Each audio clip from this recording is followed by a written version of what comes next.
eventually see it. You know what I'm saying?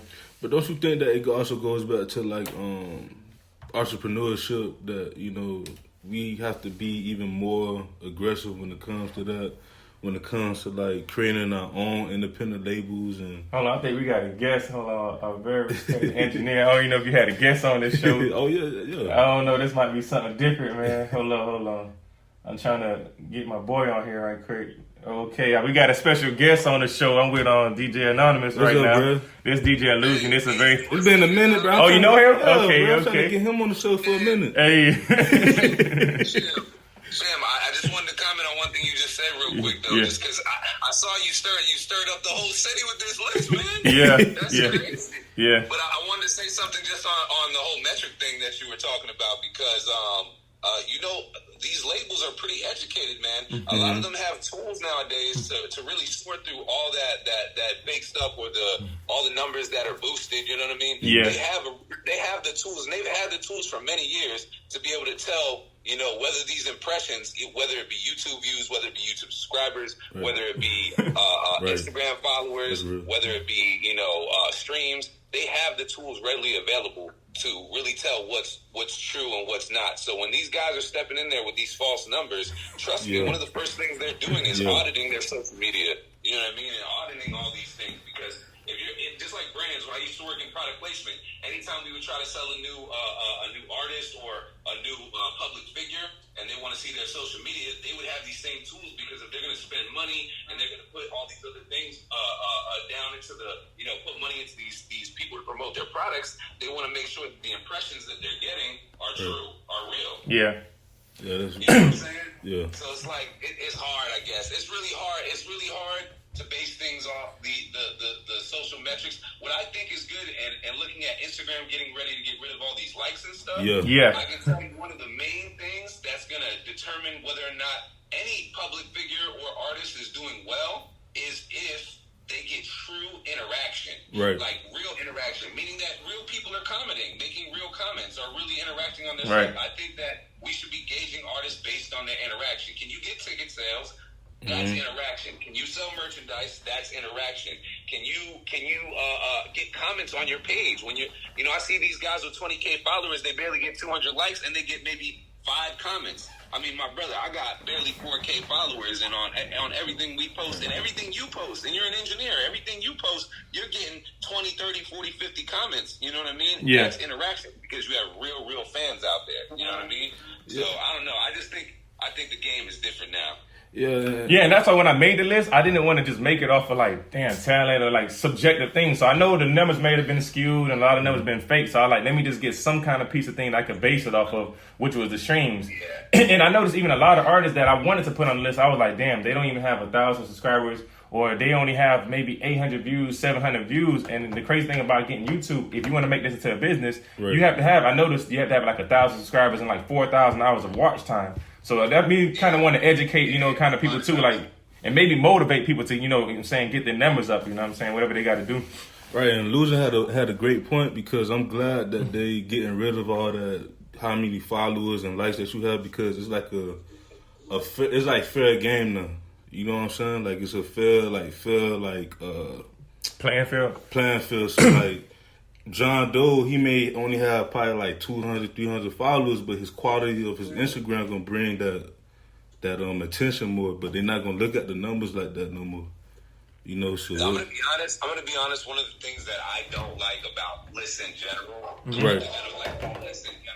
the fact that be quiet. The one thing I don't like about lists in general is the genres have diversified so much. Right. It's hard to say. Like you said, it's all subjective when it comes to the music. Subjective, yeah. What a 15 to 19-year-old is listening to versus what we enjoy is two completely different things. You know what I mean? So it's really difficult. There's a lot of new artists in South Florida that I've yet to hear about, but are already buzzing pretty well. Like, I mean, I talk to some of these younger artists that come in, people I've never even heard of, like, and these guys are super, super popular. Right. It's crazy. And I try my best to stay in the know. It's just really, really difficult, I think, to categorize artists. Yeah. Down south. I understand why you got the backlash and stuff. You feel me? But it just sucks. You were trying to do something at least to highlight people that haven't been heard. And you know what I'm saying? You seen the list on Big Chuck Show? He made a list of 50 artists.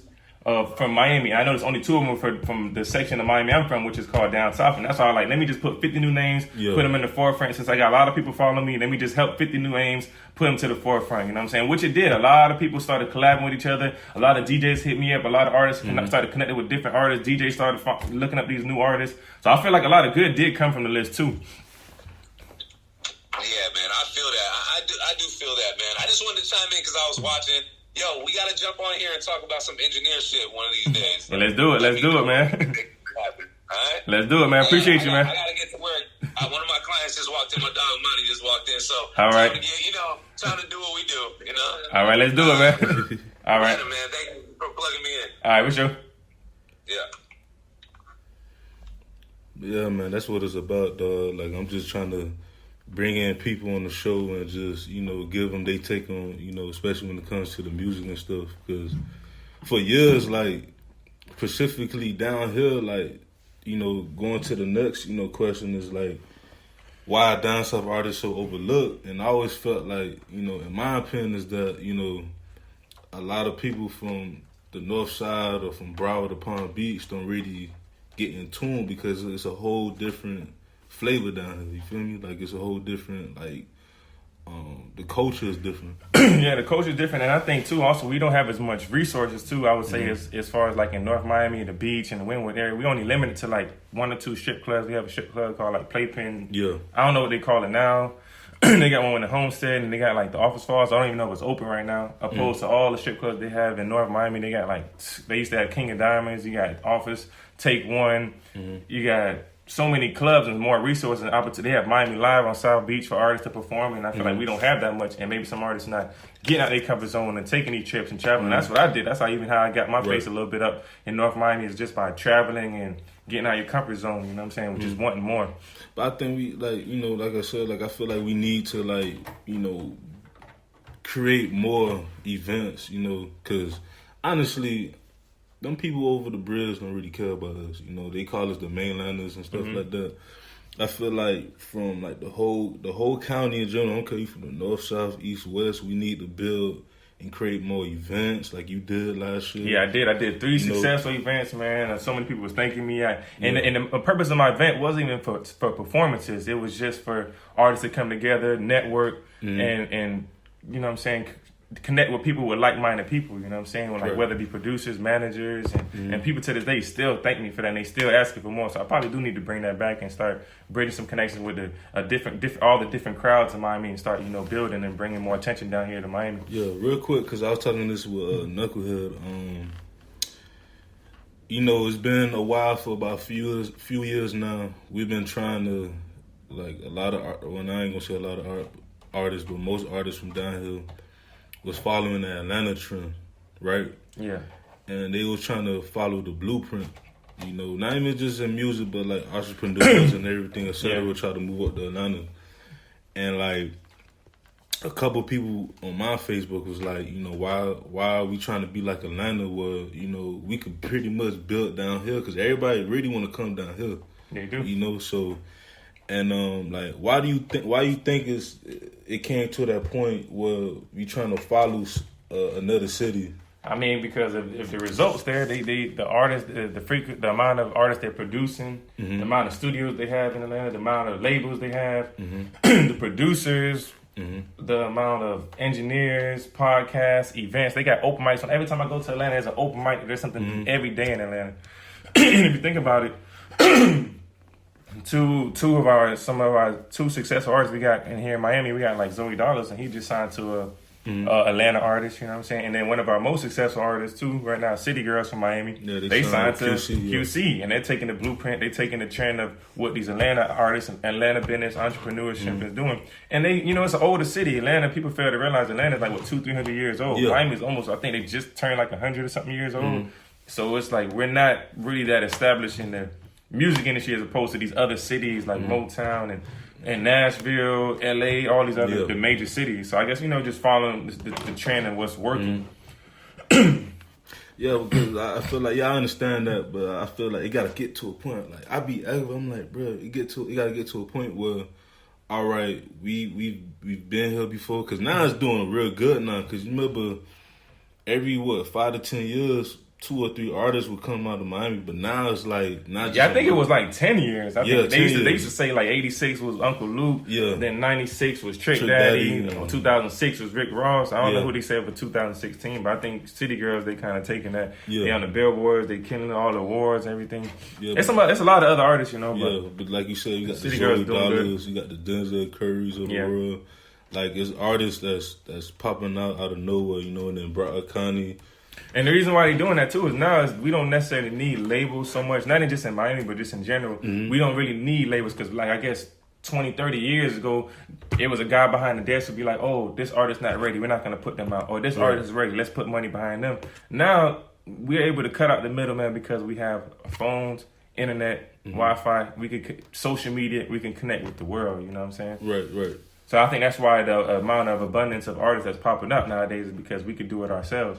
But the problem with that, I feel like a lot of artists is hard to break out, is because everybody has these resources now. So it's harder to stand up. We don't need as much money nowadays like how we used to, but now the competition level and the market is so saturated. There's so many people want to do it. They just created an app with United Masters that you could be your own publisher, you could be your own label, you could distribute your own music for no fee and keep 100% of your royalties. That's what's up. That was a job of what publishers and record labels back in the day. And that's why you see all these record labels, they closing down now because of the tools that we have now. But you think like labels like Atlantic, like they still going because they following the age, like in terms of like, you know, Def Jam is kind of you know getting far behind because they still in the old like 90s, 80s, 90s, and 2000s. But Atlantic is actually doing what you know, like social media and other platforms are doing. Like they look at the YouTubers and stuff like that, and the influencers and stuff like that, and they becoming like relevant. They still relevant to this day, you know. So you think that's like, you think that the question I'm trying to ask you is that you think that other labels that's like Universal and them, you think they should still like be into the now instead of like trying to be of course. You know, I forgot what the name of the guy. I think Gretzky. He's a hockey player. He was talking about like he skates to where the puck is going, not where it's been. So of course you gotta be able to adjust and adapt. Even all the big labels, they gotta know what's hot. They gotta do their research. And like my boy DJ Illusion was saying, I didn't even know. It makes sense though that they have the tools to know if they have real followers and how much engagement they're getting and whether they're faking and stuff like that. So they gotta be up to date and know what's popping and know what to invest in right now. Right. And so let's get to your top 5 list of producers, because I always been a list and I was asked everybody their top 5 list here and there, but I want to know truthfully, like who's in your top 5 as far as like producers. I know this might not be the politically correct answer again. I might get some more backlash, but you know what I'm saying? As far as the sound that inspired me, I would say, I ain't gonna say the best, but I'm saying the most top 5 influential producers that inspired me, I would say number 1, like I said, Manny Fresh. Let me get Shardy Red. Number 3, let me get Zaytoven. Hold on, let me look at my followers. I know they probably starting to go crazy. I only got 2 more names. Hold on, we got some heavy hitters like Crack Cobain. Some hold up. Someone just say, okay, D.Shim number 1. Hold up. Shout out Zion the Trills, man. Let's see. I got 2 more to play with. Woo-wee. Let me throw Timberland in there. Timberland, okay. I got 1 more. Hey, y'all help me, man. What's another good top legendary producer? Ooh, I don't even want to answer the question right now. I only got 1 more. Oh man, let me see. Yeah, cause it's a lot. Let me see. Someone say Dre. Let me see. Ghosty Reeds. Ghetto style. Dre. Let me see. You got a lot. You got Pharrell, Dre, Swift. Oh yeah, Mustard. I'm talking about now. Give me some legendary producers, man. Like from back in the day. Just Blaze. Nah, I ain't really that much of a fan of Jid. Crack Cobain say your list solid so far, but like I got 1 more. Like I don't know who to get. Like 1 more. Let me see. Yeah, we just gonna say Quincy Jones, man. Quincy Jones, man. That's the. I just gonna cover all bases with Quincy Jones. But why those 5? Like, I told you what the first 3 to 4 I picked is because like I just said the 808 sound. I'm in love with the southern sound. That's why I didn't really even pick like Swiss beats and all. I like the southern